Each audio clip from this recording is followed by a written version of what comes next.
제가 오늘 수업 시작하기 전에 앉아가지고 좀 오늘 수업할 내용들을 이렇게 보니까 몇 명 안 오긴 했지만 지금 그 넥스트에서 다루고 있는 어떤 컴퓨터에 대한 여러분들이 흔히 아는 이제 소프트웨어 개발이나 프로그래밍 환경 이런 것과는 좀 이제 낯선 이 토픽을 가지고 계속 수업을 하다 보니까 지금 뭘 해가고 있는 건지 좀 감을 못 잡는 학생들이 좀 있는 것 같아요.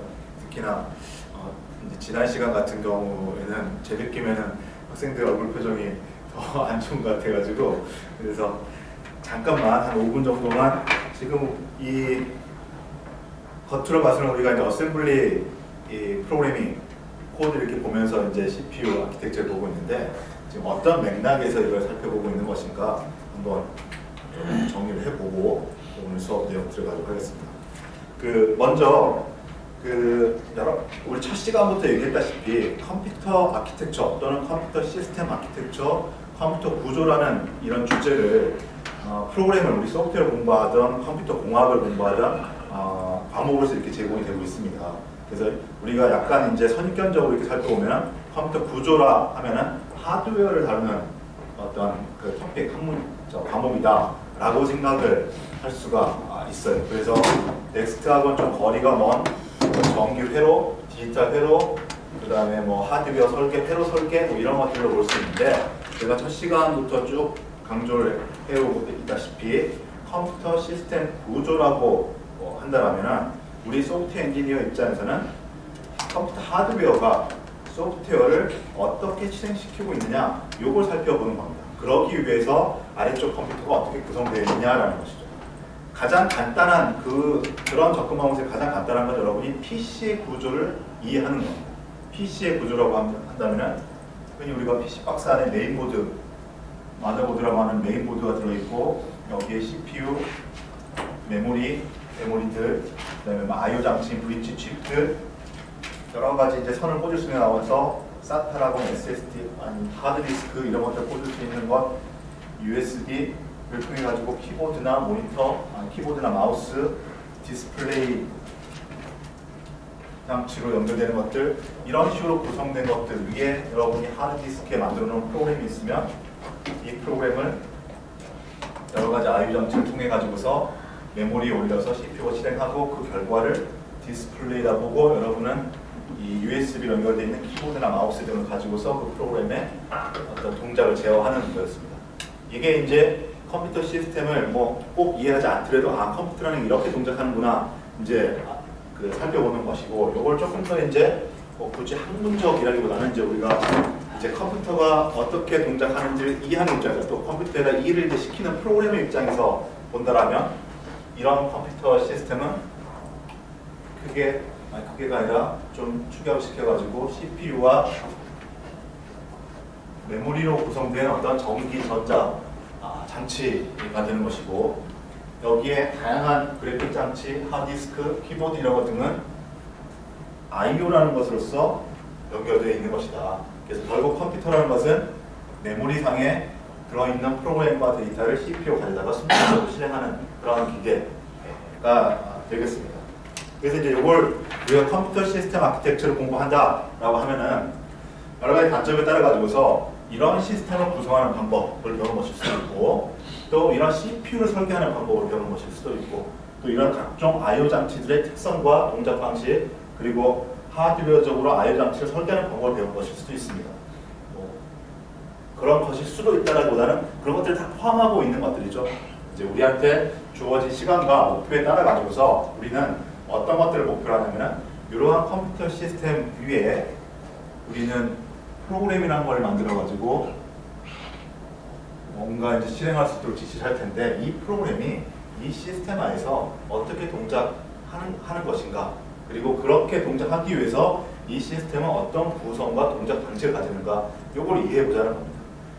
이것의 이제 목적은 그렇게 함으로써 우리가 프로그램을 작성할 때 보다 그냥 일반적인 말로 안다가 올자도 말하자면 기계 어쨌든 이 기계에 동작하는 거니까 이 기계보다 친화적인 이 기계에 잘 맞는 그런 방식으로 이 프로그램을 작성함으로써 전반적인 우리 프로그램의 어떤 그 정확도와 성능 이걸 높여보고자 하는 게 넥스트에서도 넥스트임에도 불구하고 약간 이런 부분들을 살펴보는 이유가 되겠습니다. 그래서 제가 이제 여러분한테 주려고 구성한 내용으로는 이런 것들을 이해하고 구성한 내용으로는 크게 한 세 가지 파트가 되는데요. 세 가지 파트가 되는데 컴퓨터에서 이 데이터라는 것이 여기 이제 메모리에 프로그램과 데이터가 들어가는데 데이터라는 것이 사람이 생각하는 데이터가 컴퓨터는 어떻게 비추어지는가, 즉 데이터가 메모리 안에 어떻게 들어가는가. 그래서 이제 구체적으로 우리가 사실 수를 봤죠. 숫자를 봤죠. 인티저와 플로팅 포인트 수라는 이런 우리가 주로 프로그램을 다루는 이런 숫자들이 컴퓨터에서는 우리는 그냥 이게 여러분이 수학을 통해서 계속 배워왔던 그런 숫자인데 컴퓨터에서는 그게 어떻게 표현되며 컴퓨터가 그렇게밖에 표현할 수 없기 때문에 실제로 우리가 생각하는 산수와 컴퓨터가 생각하는 산수가 좀 다를 수도 있다는 것을 이해해보자는 게 이번 학기의 첫 번째 토픽이었고요. 두 번째 토픽이 지금 하고 있는 머신 레벨 프로그램이라고 이제 주제가 붙어 있는 겁니다. 기계가 뭔가 명령어를 이용해가지고 프로그램을 동작시키는데 그 명령어의 종류와 종류라고 하면 동작, 액션이라고 하면 오퍼레이션이 되겠죠. 어떤 종류의 어떤 동작하는 명령이 있으며 그 명령의 어떤 동작 방식, 인자 방식 이런 것들을 좀 살펴보고 있죠. 그래서 이걸 그냥 시각적으로 좁혀가지고 보면은 뭘 지금 하고 있는 거냐, 어셈블리 프로그래밍을 살펴보고 있는 것처럼 보이지만 사실은 이거는 어떤 프로그램을 본다는 관점보다는 CPU가 명령어를 설계한 방식을 보고 있는 것이라는 거죠. 그리고 세 번째 우리가 이제 이후 시간에 살펴볼 것은 메모리를 살펴볼 겁니다. 이 컴퓨터 하드웨어를 구성하고 있는 것이 CPU, 메모리, I/O 장치 해가지고 다양한 게 많습니다. 그래서 여러분이 이번 수업으로서 컴퓨터가 좀 구조를 다 배웠다라고 하면 절대 안 되고요. 중요한 것만 이렇게 이제 탑픽으로 해가지고서 수업이 구성되어 있는 것이고, 여러분이 이제 프로그램을 하거나 여러분이 앞으로 작업할 어떤 시스템에 익숙해지기 위해서는 이런 I/O 장치 중에 여러 가지, 또 메모리 여러 가지, 디스플레이 장치, 그것들의 특성도 알아야 될 겁니다. 근데 그 중에서도 컴퓨터를 구성하고 있는 장치 중에서도 특히 메모리는 이 프로그램의 동작에 보다도 큰 영향을 미치게 됩니다. 그래서 우리가 남은 시간에는 메모리의 구조와 동작인데 이게 프로그램의 실행에 어떤 영향을 주는가, 이걸 살펴보게 될 것입니다. 자, 그래서 지금 이제 두 번째 파트인 머신 레벨 프로그래밍, 즉 어셈블리 프로그래밍 코드들을 우리가 살펴보고 있는데요. 여기서 어셈블리 코드의 역할은, 어셈블리 코드를 살펴보는 이유 또는 역할은 계속해서 이제 강조하지만 어셈블리 코드, 프로그램을 본다라기보다는 CPU의 구조를 보는 것입니다. 그리고 우리 특히 이제 우리 소프트웨어 엔지니어 입장에서 봤을 때 전체적으로 컴퓨터의 구조다라고 하게 되면은 인스트럭션 셋 아키텍처라고 있는 이 명령어의 구성 방식이 된다는 것입니다. 왜냐하면 CPU라는 것은 또 조금 그냥 따분한 얘기를 들어가면은 ALU, 레지스터, 컨트롤 유닛 뭐 이런 식으로 구성되어 있다라고 보통 얘기합니다. 그래서 여러분이 지금 이제 프로그램을 만들고자 하는 이런 이제 어떤 학습의 과정보다 좀 더 확대일 수도 있고 각도를 좀 다르게 봐서 컴퓨터 시스템 이론을, 컴퓨터 이론을 좀 더 이제 밖에서 필요한 만큼 공부를 하고자 한다라면 컴퓨터 구조를 배울 때 이런 것들을 거의 외우다시피 살펴봐야 될 겁니다. CPU는 뭐 이렇게 구성되어 있고 얘가 하는 역할은 뭐고 얘가 명령어를 가져와가지고 컨트롤하는 방식은 어떻게 되고 이런 것들을 한번 살펴봐야 될 거예요. 여러분 혹시 이제 그 일반 대학에서 컴퓨터 구조를 공부한다거나 또는 여기 몇몇 학생들이 하고 있는 그 독학사 시험 같은 걸 준비한다고 할 때는, 근데 우리는 이런 것들이 하드웨어 구성 방식 이것들을 보는 것이 아니라 소프트웨어를 만드는 저런 궁극적인 목적을 가져가다 보니까 이렇게 구성된 CPU가 결국 하는 일은 메모리에 저장되어 있는 프로그램과 데이터를 이용해가지고서 뭔가 사람에게 의미 있는 작업을 하는 것입니다. 이럴 때 CPU가 이 작업을 하기 위해서 제공되는 기능이라는 것은 곧 인스트럭션이라는 거죠. 인스트럭션. 그리고 이 인스트럭션을 통해 가지고서 CPU가 어떤 일을 수행하게 되는 것입니다. 자, 이랬을 때 이 인스트럭션은 CPU의 어떤 상태를 규정하기도 하고 CPU가 해야 되는 동작을 규정하기도 합니다. 그 뜻은 뭐냐면 CPU를 설계하는 것은 어떤 이전의 어떤 전자장치 같으면은 이 전자장치가 하는 불빛을 제어하는 전자장치라고 하면 딱 그 일만 있는데 컴퓨터에 들어가는 CPU라는 것은 프로그램으로 정의된 일련의 일을 작업을 처리해야 됩니다. 그래서 어떤 하나의 작업만 하고 끝나는 것이 아니라 지정된 작업을 계속해서 순차적으로 어떤 의미에서 보면 무한대로 전기가 들어있는 동안 계속해서 실행되어야 되는 것이죠. 그래서 이 인스트럭션 셋 아키텍처를 통해 가지고서 CPU는 순간순간의 상태를 가지게 되는 것이고 한 명령어가 실행될 때마다 그 동작에 의해서 이 상태가 계속 변경되는 것이고 프로그램이라는 것은 이것들을 통해 가지고 중간중간의 상태의 결과를 뽑아낸다는 거나 최종의 상태를 우리의 결과를 만들어내는 이런 것을 원하는 것이 바로 컴퓨터 시스템의 프로그램이라는 것이죠. 그래서 우리가 이것을 달성하는 인스트럭션 셋 아키텍처를 이해하기 위해서는 컴퓨터의 상태라는 게 어떻게 표현되는 것인가, 그리고 그 인스트럭션의 각각의 동작은 무엇인가, 이걸 이해해보자는 겁니다. 이것을 우리가 이렇게 머신 레벨 프로그래밍, 어셈블리 프로그래밍이라는 형식으로서 지금 살펴보고 있는 것이죠. 상태는 대표적으로 레지스터는 뭔가 상태라는 것은 이 모양을 나타낼 수 있는, 표현할 수 있는 방법이죠. 그러니까 어떤 순간에 동작이 끝났다 할지라도 남아있어야 되는 그런 정보를 뜻합니다. 이것이 바로 CPU에 들어있는 레지스터가 되는 것이고, 레지스터를 통해 가지고서 CPU는 상태를 표현하고 있습니다. 그리고 이 동작은 각각의 인스트럭션의 역할이 되는 거죠. 그리고 이 인스트럭션 셋 아키텍처 CPU마다 다 다를 수 있지만 일반적으로 지금 현재 인류가 사용하고 있는 CPU에서는 동작이라는 것이 그룹을 나눠보면 데이터를 이동시키는 동작, 데이터에 대해서 수학적인, 산수적인 계산 또는 논리적인 계산을 하는 동작, 그리고 프로그램, 이 CPU의 동작은 아주 단순한 아주 순진하게 순차적으로만 실행되는 이런 작업을 한 단계 한 단계 하게 되는데, 사람이 만들고 있는 프로그램의 논리적인 흐름은 좀 더 복잡하게 얽혀져 있죠. 그래서 제어의 흐름을 프로그램에, 여기 제어라고 얘기하지만 다시 말하면 CPU가 인스트럭션을 실행하는 순서의 흐름을 조정할 수 있는 그런 기능을 가진 명령어들, 이런 식으로 명령어들은 구성되어 있다라는 것입니다. 그리고 이것들의 동작을 이제 이해하기 위해서는 각각의 동작 기능도 이해해야 되고, 그 다음에 얘네들이 하는 일이라는 것은 결국은 뭐냐면은 우리 여기 어셈블리 프로그램에서는 오퍼런드라고 표시를 했던 것들인데요. 뭔가 데이터를 가지고 이런 작업을 하게 됩니다. 그리고 CPU의 인스트럭션 구조는 우리가 보통 하이 레벨 프로그램에서 하는 것처럼 복잡한 구조를 바로 실행하지 못하기 때문에 오퍼런드라는 하는 것은 레지스터와 메모리 이런 것들만 구성되어 있죠. 그래서 결국 이렇게 쭉 가보면은 우리가 소프트웨어 엔지니어 입장에서 CPU를 이해하는 것은 기본적으로 이런 하드웨어를 가지고 있는데, 이런 하드웨어 상에서 프로그램이 실행되기 위해서는 인스트럭션이라는 것이 형태로서 이 기능을 제공해야 되고, 그 인스트럭션은 여러 가지 종류가 있지만 결국 이들이 각각 하는 일은 뭐냐? 이 오퍼런드를 다루는 작업이라고 합니다. 그래서 우리는 어셈블리 프로그램을 이해할 때 레지스터가 어떤 것들이 있으며 이 각각의 명령어를 통해 가지고 오퍼런드로 지정되어 있는 레지스터와 메모리를 어떤 방식으로 사용하는가, 이것들을 살펴본 겁니다. 그래서 메모리 쪽은 좀 복잡한, 예를 들어 인텔 같은 경우에 복잡한 방식이 있었죠. 베이스 레지스터니, 인덱스 레지스터니, 스킬 방식이니, 디스플레이스먼트니, 이런 식으로 복잡하게 시작했습니다.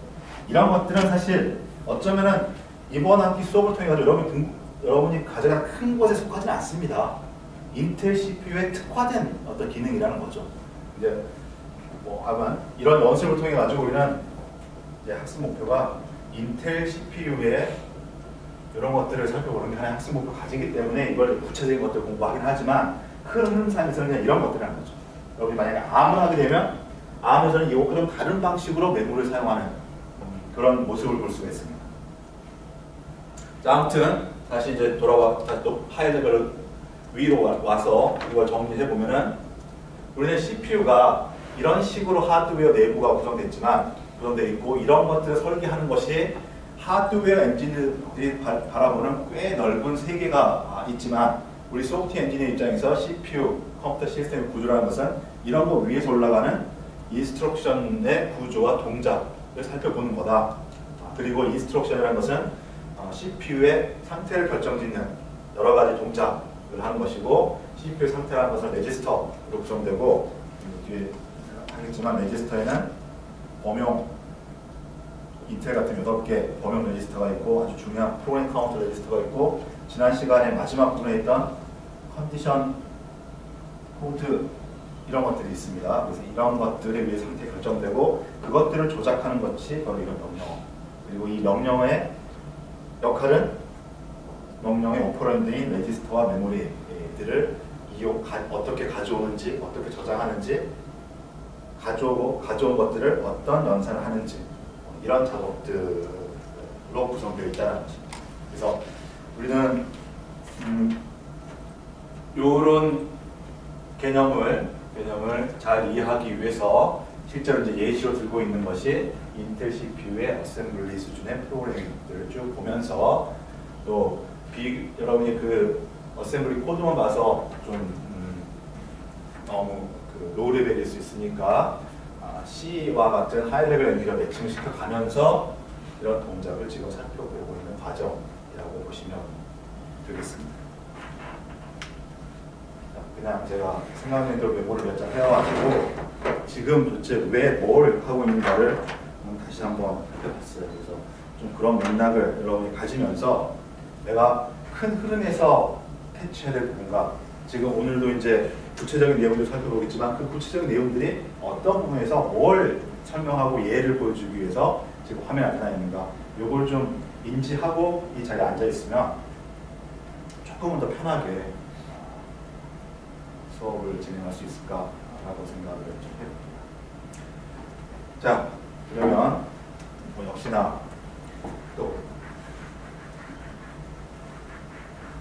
저는 좀 도움이 되자는 생각에서 얘기를 했지만 여러분은 이게 이제 어떻게 전달됐을지는 의문이고요. 준비된 수업 내용은 이제 그걸 바탕으로 해서 진행해 보도록 하겠습니다.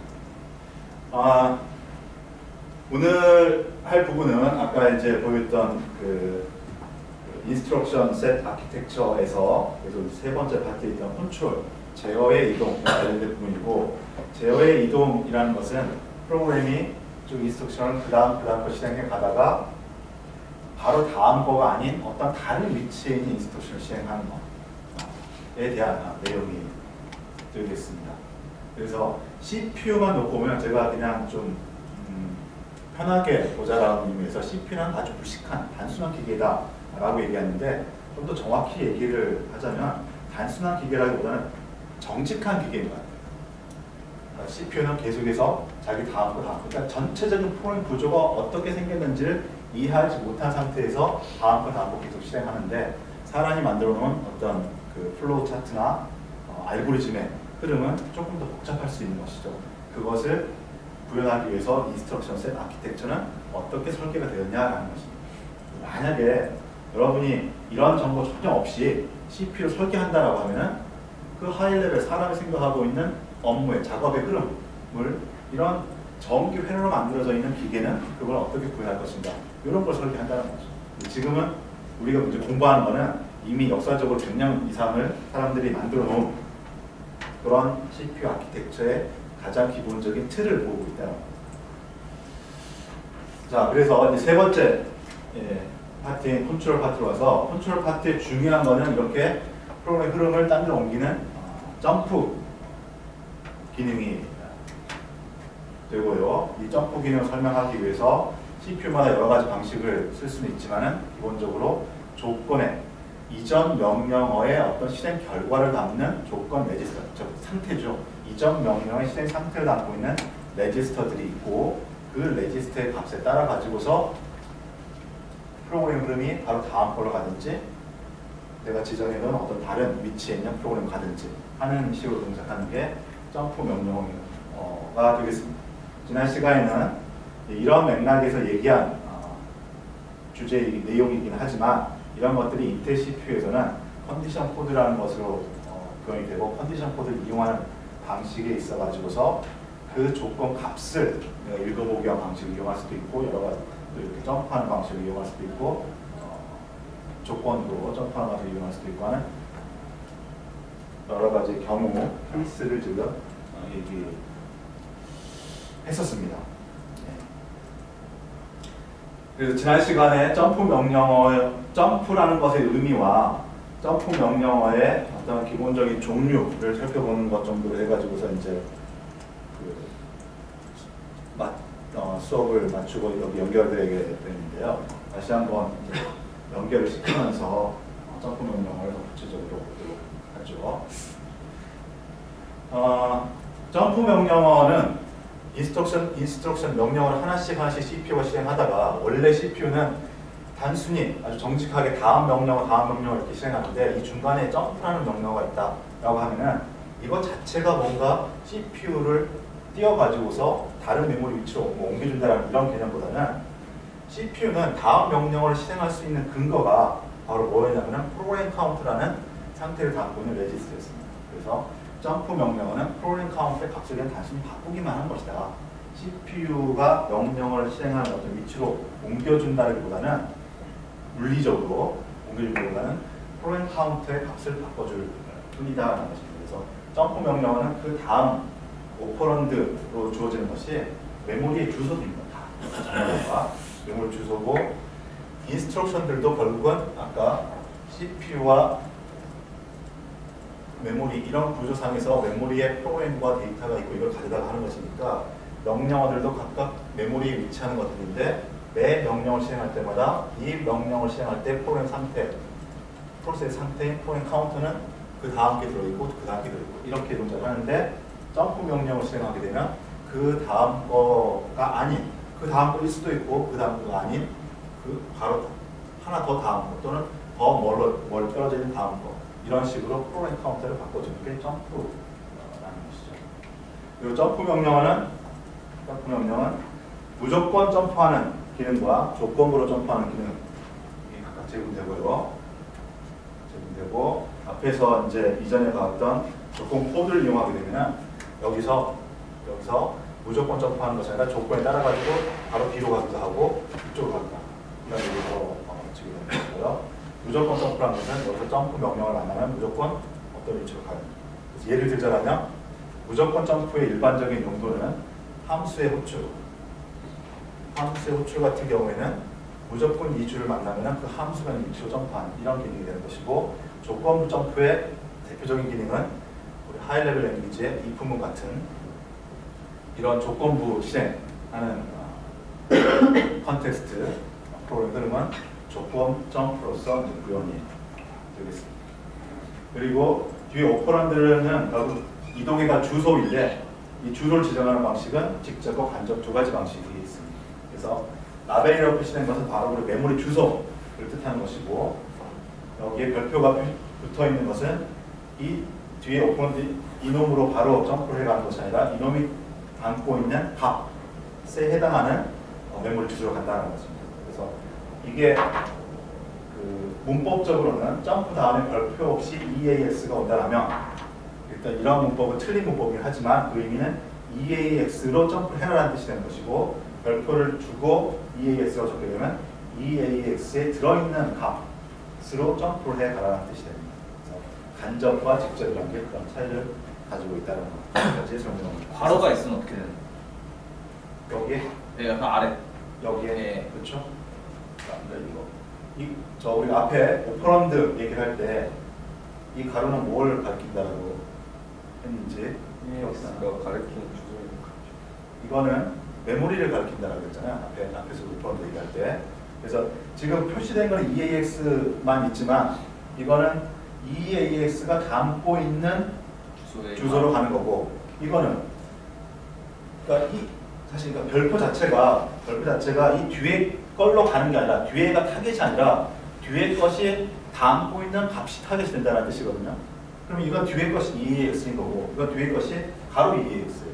가로 2ax는 요것이 가리키는 메모리이죠. 이 자체가 별표 떼고 별표는 관계없이 이렇게 자체가 이것이 가리키고 있는 메모리잖아요. 직접과 간접이 좀 헷갈릴 수 있는데 그 캐논스는 안 보이는 거. 잘 안 보이는 거. 좀 없어요. 파란색 잘 일단 이 시간만 좀 다른 색깔로 써봅시다.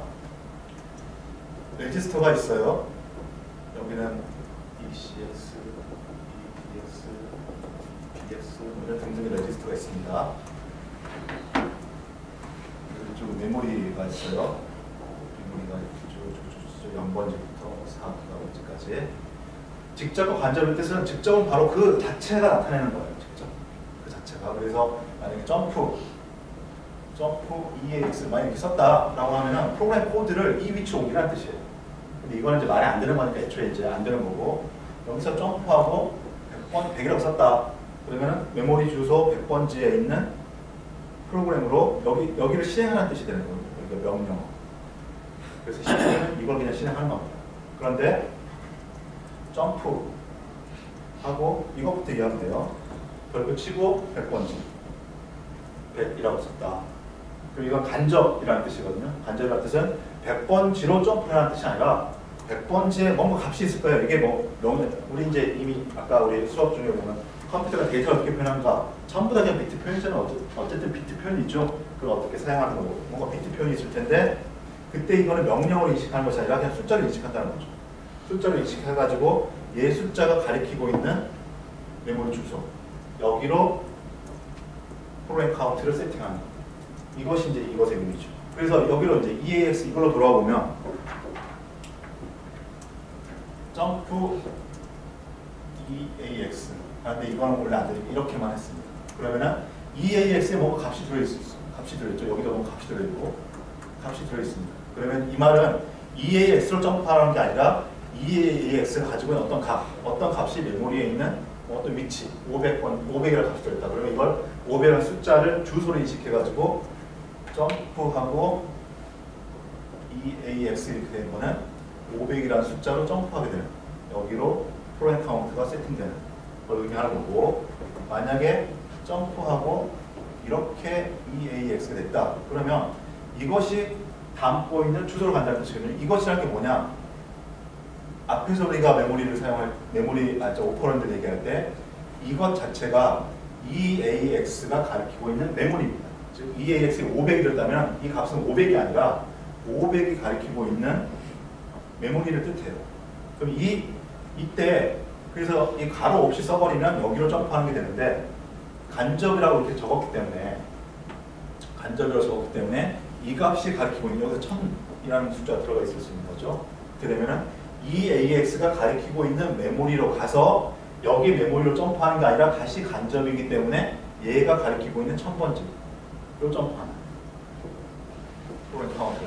요것을 의미하는 게 바로 길게 설명을 했지만 여러분 이제 하나씩 따라가다 보면 이런 걸 의미하는 것이고, 지금 여기에는 레지스터를 메모리로 간접화시키는 것과 또 점프 주소를 간접화시키는 게 두 개가 이제 같이 끼어 있어가지고 좀 이제 혼돈이 될 수 있는데, 그 각각이 가리키는 그 한 스텝으로 가리키는 것을 간접 방식으로 쫓아가는 요 개념만 우리가 잊지 않고 있으면 이해가 될 수 있을 겁니다.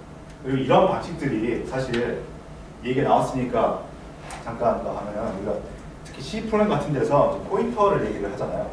이건 다른 건데 어쨌든 C에서 그 포인터 이렇게 했을 때 이 PTI라는 변수를 가지는 것의 의미를 나타낼 때도 이것이 있을 때 없을 때 이것이 나타내는 의미 그 간접 직접의 의미만 우리가 이해하게 되면 C 같은 데 쓰는 포인터도 그냥 PTI라는 변수가 어떤 값을 가지는데 그 값 자체에 관심이 있느냐, 이 값이 가리키는 주소의 값이 관심이 있느냐, 이런 식으로 따질 수 있는 거죠. 이것도 PTR라는 변수는 PTR은 여기에 저장되어 있는데 PTR에 저장된 이 값에 관심이 있느냐, 여기가 저장된 놈이 가리키는 것에 관심이 있느냐, 이런 거죠. 직접과 간접으로.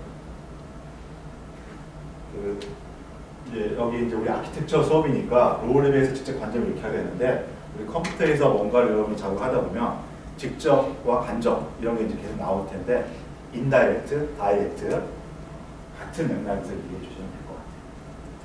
아무튼 이런 것에 따라 가지고서 좀 너무 좀 이제 디테일한 아랫부분으로 내려갔는데요. 점프 명령을 한 것은 한마디로 얘기하면 프로그램 카운트 값을 바꾸는 거다. 그래서 이것의 영향은 프로그램의 흐름이 다음 명령 하는 것이 아니라 바꾼 그 프로그램 카운터 값으로 프로그램 흐름이 옮겨갈 수 있도록 하는 거다. 뭔가 큰 작업인 것처럼 보였지만 프로그램 카운터라는 중요한 레지스터를 통해 가지고서 제어의 이동이라는 것이 꽤 간단한 작업으로 이루어진다는 것을 여러분이 알아두시기 바랍니다. 점프는 그렇게 하는 점프가 무조건, 조건 이렇게 여러 가지로 이제 구성되어 있고 주소를 이제 지정하는 방식도 프로그램이 CPU가 좀 더 인텔리전트하게 효율적으로 작업을 하기 위해서 좀 여러 가지 방식들이 제공되죠. 여기서 이런 여러 가지 방식들은 이 큰 맥락을 이해하는 데서 중요한 건 아닙니다. 이런 것들은 CPU가 달라질 수 있어요. 인텔에서는 이렇게 한다는 거죠. 인텔에서는 이렇게 하지만 ARM 같은 데서는 이게 뭐 직접 간접이 없을 수도 있고 다 직접으로 표현될 수도 있고 똑같이 직접 간접이 표현되는데 이런 방식이 아닌 다른 방식이 표현될 수도 있고 하는 것입니다. 그리고 여기 이제 조건부로 점프하는 경우에는 이 조건 코드 레지스터를 활용하는 방식은 지난번에 봤던 그 set 명령어와 아주 동일한 방식으로 앞에 실행된 그 산술 연산의 결과에 따라서 주로 이제 대부분은 이런 것들 앞에 컴프, CMP 명령이라든가 테스트 명령 같은 걸 써가지고서 그 어떤 값을 비교 연산을 해보고 그 결과를 이퀄이냐 마이너스냐 크냐 작냐 뭐 이렇게 따져서 점프가 일어날 수도 있고 이게 점프가 아니야 조건이 맞지 않다라면 아무 작업도 프로그램 카운트에다가 값을 새로 세팅하는 작업을 안 하기 때문에 그대로 그냥 얘의 영향은 아무도 없고 이 점프는 영향이 없는 거고 다음 명령을 실행되는 것이고 조건이 맞다라면 여기 라벨로 표시되어 있는 주소 값을 프로그램 카운트에다 세팅하면서 CPU는 점프가 있는지 없는지 상관없이 다음 명령을 실행하려고 보니까 프로그램 카운트가 여기가 아니라 예를 들자면 여기를 가리키고 있기 때문에 여기에 있는 명령부터 또 실행을 하게 됩니다. 이게 바로 CPU에서 제어의 흐름을 제어하는 그런 동작이 되겠습니다. 지난주 복습하는 데 시간을 많이 했네요. 자, 이제 코드를 이제 이것도 역시 데이터 이동 산술 명령처럼 실제 이제 코드를 이제 보긴 할 텐데 그 전에 주소에 대해서 조금만 더 얘기를 하겠습니다. 간단히 얘기할게요. 상대 주소라는 용어가 나옵니다. 상대라는 것, 또 컴퓨터 쓰다 보면 렐러티브한 뭐 이런 것도 절대, 앱솔루트한 뭐 이런 것들이 나오는데 우리 CPU에서도 이런 용어가 나와요. 여기서는 주소를 표현하는 방식이 상대 주소로 표현하는 방식과 절대 주소로 표현하는 방식. 상대 주소는 뭔가 기준점을 가지고 이것에 대해서 어떤 값. 절대 주소는 기준점이 어떤 그 지금 상황인지 상관없이 항상 기준점이 고정되어 있는 것. 그런 것들이 상대와 절대죠. 절대 주소는 바로 이 메모리입니다.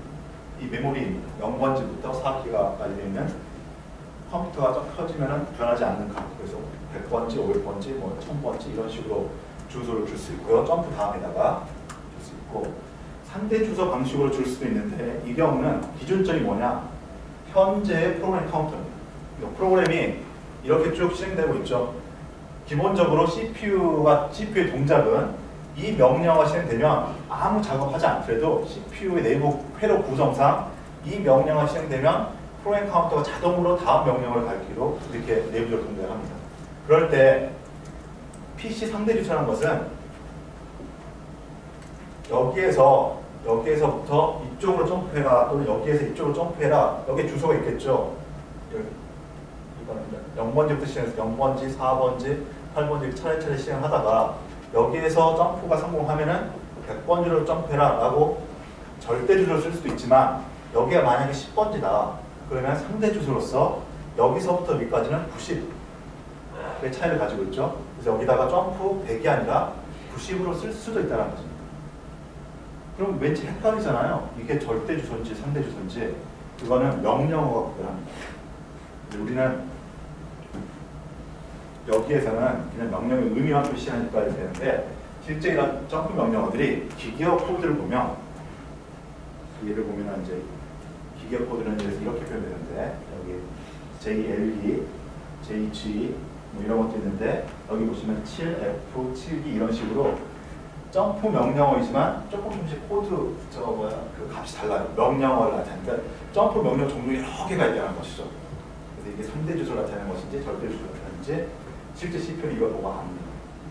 그래서 이제 우리 프로그래머는 여러분이 프로그램 할 필요는 없지만 읽을 때는 그것에 관계없이 그냥 그 문맥상 이게 절대 주소를 가리키는지 상대 주소를 가리키는지 이해하면 되겠습니다. 상대 주소는 그런 값을 이제 의미하는 것이고, 그럼 어쩔 때 상대 주소 쓰고 절대 주소 쓰느냐? 이것도 뭐 100% 정해진 건 아니지만 대부분 상대 주소는 같은 함수 내에서, 우리가 이제 이후에 프로그램 함수를 프로시저 함수를 이렇게 배울 텐데 프로그래밍이 쭉쭉쭉 흘러갑니다. 쭉쭉 흘러가는데 같은 함수 내에서 점프가 이루어질 때, 즉 이 어떤 프로그래밍 파일을 이런 식으로 어떤 조건에 따라 가지고 A면 이 코드, Else면 이 코드를 수행합니다. 이때 이제 점프가 들어가게 되는데 이 전체는 일반적으로 하나의 같은 함수 A, B, C라는 이 같은 함수 내에 존재하는 코드들입니다. 그래서 같은 함수 안에 있는 코드를 나타낼 때는 일반적으로 상대 주소를 쓰게 됩니다. 그리고 절대 주소는 같은 함수 있는 위치가 아니라 여기서 뭔가 어떤 조건이나 조건이 아니더라도 프로그램이 흘러가다가 어딘가 다른 곳으로 이동을 해야 되는데 이 이동의 위치가 같은 함수가 아니라 함수 외부에 있는 곳으로 간다. 대표적인 게 바로 함수 콜이죠. 함수 호출입니다. 함수 호출은 프로그램이 어딘가에 있는데 그 프로그램의 코드는 이 함수 내가 아닌 다른 곳에 있는 것입니다. 그럴 때는 절대 주소를 점프의 목적지로 이렇게 지정하도록 이렇게 되어 있습니다. 둘을 구분하는 이유는 상대 주소를 썼을 때 이점이 있기 때문입니다.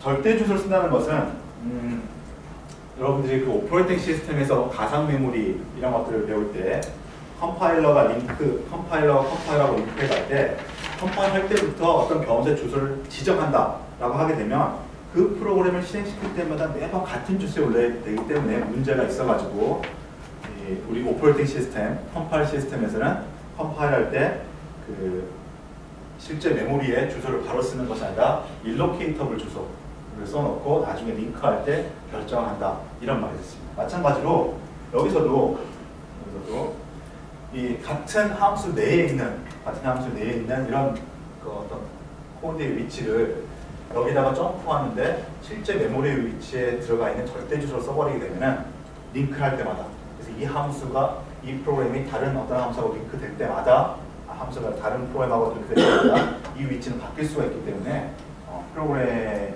링크 때문에 바뀔 수 있기 때문에 바뀌어야 하기 때문에 링크할 때마다 계속 그걸 다시 계산해야 되는 이런 문제들이 발생합니다.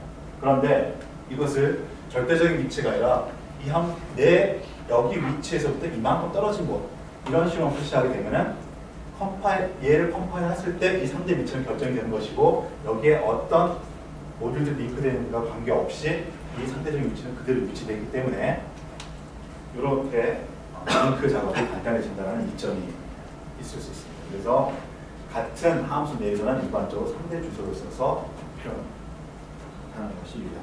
그런데 이렇게 이 밖에 있는 함수인 경우에는 상대 주소 자체가 그대로 유지될 수가 없죠. 상대 주소를 표현할 수가 없죠. 이 함수가 순서가 어떤 식으로 대체될지 모르기 때문에 아예 상대 주소를 표현할 수가 없습니다. 그래서 함수 외부에서는 절대 주소로 표현하게 되는 것입니다. 교수님, 근데 명령어를 가리키는 거잖아요. PC에 있는 게. 근데 명령어는 다 같이 공유하면 쓰잖아요. 프로그램들이 다 똑같이 쓰잖아요. 예. 근데 그걸 굳이 주소를 다 다르게 할 필요가 있나요? 공유한다는 뜻은 그 함수를 공유한다는 뜻이에요? 아니면 명령어를 공유하잖아요. 한 프로그램 내에서? 네. 한 프로그램 내에서 이게 프로세스이면 텍스트 코드 부분이 있는데 여기에 이제 각각 함수별로 메소드별로 모듈별로 이렇게 해가지고 들어갈 거예요. 이 코드, 여기 코드라는 이 명령어들을 이 프로그램에서 공유를 한다는 개념이죠. 다른 프로그램들도 같은 명령어를 공유하잖아요. 링크를 하게 되면 어쨌든 CPU 안에서 내가 PC의 주소를 갖게 되면은 어떤 명령어를 실행하라고 하면은 그 명령어를 지칭하는 주소는 항상 다 똑같은 거 아니에요? 아, 지금 우리 형진이는 그 어떤 명령어들이 이만큼 들어있고 여기 있는 명령을 꺼내다가 CPU가 실행하는 것이 아니고 우리 프로그램이라는 것은 이 명령어의 종류는 이미 CPU 안에 딱 들어있는 거고 프로그래머들은 이 명령어 실행해라, 이 명령어 실행해라 지시자들이 그냥 들어있는 거예요. 그래서 공유한다라는 것은 A라는 프로그램과 B라는 프로그램이 똑같이 어디 무브가 있다, 여기 무브가 있다 라고 했을 때 그 공유한다는 것은 이 CPU에서의 개념을 공유한다 이 개념이 아니라 이걸 가리키는 이 위치, 지시자죠, 지시자. 비교를 이렇게 해볼까요? 우리 음악을 만들어요. 음악은 오선지상에 노트를 가지고 만들잖아요. 이런 노트들이 몇 개 딱 정해져 있잖아요. 그냥 한 옥타브만 얘기하면 8개, 그래서 뭐 10몇 개 정해져 있잖아요. 그런데 그럴 때 이 노래와 이 노래가 이 노트를 공유한다. 도, 레, 미 이걸 공유한다 이렇게 표현 안 하잖아요. 똑같은 도지만 그것을 플레이하는 기계는 이 악기예요. 이 악기의 도를 의미하는 건 있지만 이 음악을 표현하기 위해서 이렇게 만들어져 있는 음악의 내용과 이렇게 만들어진 음악의 내용이 다르잖아요. 프로그램이 이게 다르다는 거예요. 이게. 지금 프레임 카운트로 표시하고 있는 거는 바로 그걸 가리키고 있는 거죠. 이 노트 다음에는 어떤 노트, 이 노트 다음에는 어떤 노트. 이걸 가리키는 것이기 때문에 같은 이름의 노트지만 같은 게 아닌 거죠. 프로그램에서는 다른 거죠. 똑같이 무브가 있지만 무브라는 명령어도 이 프로그램 안에 여러 개가 들어올 수 있는 거죠. 여기에 있는 무브와 여기에 있는 무브는 다른 무브인 거죠. 여기로 점프하느냐 여기로 점프하느냐 다른 거죠. 무브를 공유한다는 개념은 아닌 거죠. 그래서 여기서 우리가 명령어라고 하는 것이 CPU의 어떤 기능을 가리키는 것이 아니라 프로그램 흐름상의 프로그램 위치를 가리키는 거죠. 똑같이 move 뭐 이런 게 있는데 지금 질문이 있어가지고 얘기가 좀 빗나간 것처럼 보여요. 지금 대답을 해보니까 이런 개념은 어쩌면 다른 사람들은 당연히 생각했을 수 있는 개념일 거예요. 아무튼 그래서 이런 점프 주소는 명령어를 가리킨다기보다는 이제 질문을 했으니까 이렇게 표현하는 거예요. 점프의 주소는 점프의 위치는 명령어를 가리킨다는 이런 의미로 해석하는 게 아니라 메모리의 위치를 가리킨다라고 이렇게 봐야 되는 거죠. 그 메모리 위치에 어떤 명령어가 들어가 있느냐, 명령 가리키는 내용이 들어가 있느냐 그것을 상대 주소, 절대 주소로 표현할 수 있는데 이와 같이 이건 어떤 한 함수에서의 명령어들의 쭉 흐름이고 같은 함수에서 명령의 흐름이고 같은 함수 내에서 점프를 표현할 때는 이런 식으로 실제로 보면은 그것도 대부분 표현되어 있어요. 점프하고 0t 이게 오퍼런드인데 13이라는 숫자입니다. 13이라는 숫자예요. 13이라는 것은 메모리 우리가 기가바이트로 표현되는 이런 메모리 위치가 아닙니다. 일반적으로 보통 메모리 주소는 0번지부터 시작해서 이렇게 되는데 보통 텍스트 코드는 080480000 뭐 이런 좀 꽤 큰 메모리 주소에 들어가게 돼요. 그래서 여기에 점프 주소를 보면은 저런 식으로 메모리를 가리킨다고 볼 수가 없어요. 즉 뭐냐? 이건 문맥상 상대적인 위치를 가리킨다는 겁니다. 이 명령어가 들어가 있는 위치부터 0D 13번지 떨어진 위치라는 것이죠. 이때 이제 여기서 이제 마이너하게 여러분이 좀 읽는 방법을 좀 배울 게 있는데 이때 이 위치부터 상대적으로 13만큼 떨어진 것입니다. 여기서 보시면은 여기가 8번이라는 위치고 13만큼 떨어지면 8 더하기 13에서 21에 대한 위치가 가야 돼요. 헥사이긴 하지만 헥사 위치이기 때문에 21이면은 1을 하고 5가 되겠죠. 이게 이제 0x 이게 21이 되는데 여기 8이라는 위치에서 13만큼 떨어진 거면은 0x 15가 됩니다. 여기 0x 15. 그런데 실제로 이걸 좀 잘 보세요. 이 점프 명령어는 어쨌든 이런 식의 명령어고 이 조건이 만족하면은 이 위치로부터 D만큼 떨어진 곳으로 점프를 해라라는 의미입니다. 그래서 단순히 여러분이 생각하면 여기가 8이라는 위치니까 D만큼 떨어지는 위치는 21이 되는 거고 헥사로 표현하면 1로 여기로 가라는 것이구나 라고 생각할 수 있는데 여기에 CPU 설계상에 아주 중요한 중요한 기본적 규칙이 하나 들어갑니다. 이 명령어가 실행될 때 프로그램 카운터 값은 자기 자신을 가리키고 있지 않습니다. 명령어를 읽어와가지고 실행하려고 할 때 프로그램 카운터는 다음 걸 가리키게 됩니다. 그 순간. 프로그램이 이거는 여러분이 이제 알 거예요. 아, 프로그램 카운터라는 것은 매번 다음 명령어 가리킨다라고 알고 있지만 실제로 프로그램 카운터 값이 언제 바뀌냐? 이 명령어를 읽어와서 이 명령어가 뭔가를 아는 그 순간 프로그램 카운터는 바로 다음 걸 가리키게 됩니다. 이게 다 끝나고 나서 가리키는 거잖아요. 이거는 설계 방식일 수 있어요. 여러분은 그렇게 설계 안 할 수도 있어요. 이 명령에 대한 실행을 다 끝내고 나서 프로그램 카운터를 바꿀 수 있는 이런 방식 CPU를 설계할 수 있는데 지금 ARM이든 인텔이든 모든 CPU들은 명령어를 읽어와서 이 명령어의 종류를 해석하자마자 바로 프로그램 카운터를 바꿉니다. 왜 그러냐면 프로그램 카운터 값은 다음 바이트가 아니라 이 명령의 크기만큼 바뀌는 거거든요. 항상. 그런데 그 명령의 크기를 언제 알 수 있느냐? 이 명령어의 종류, 이 명령어의 구성을 이해하면 바로 알 수 있어요. 그러면 그때 바로 이 명령어가 점프 명령어구나 해석하는 순간 CPU 내부적으로는 프로그램 카운트 값을 이걸로 바꿔줍니다. 그래서 이 명령어가 13만큼 떨어지기 위로 점프라는 뜻은 프로그램 카운트를 기준으로 해가지고 13만큼 떨어지는